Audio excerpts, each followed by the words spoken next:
যারা জাতিবাদ করে তারা বিদ্যাচরণ সম্পন্ন হতে পারে না। জাতিবাদ কি?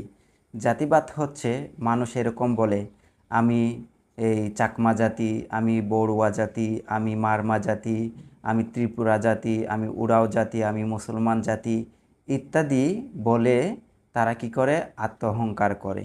যারা এই জাতিবাদ চিন্তা করে বৈসাদৃশ্য সৃষ্টি করে তারা কোনোদিন দুঃখ থেকে মুক্তি লাভ করতে পারে না। তারা কখনো জ্ঞানী হতে পারে না। তারা কখনো দুঃখ মুক্তির পথ অন্বেষণ করতে পারে না। তারা কখনোই যে একটা ভালো জিনিস অর্জন করা সেটা করতে পারে না এবং তাদের চিত্ত কোনোদিন পরিশুদ্ধ হয় না। তাদের চিত্ত জ্ঞান যেটা আছে সেটা অর্জন করতে পারে না।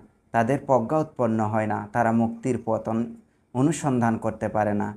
এইটা হচ্ছে জাতিভেদ। এই জাতিভেদ যারা চিন্তা করে তাদের দিনের পর দিন দুঃখ লেগেই থাকে।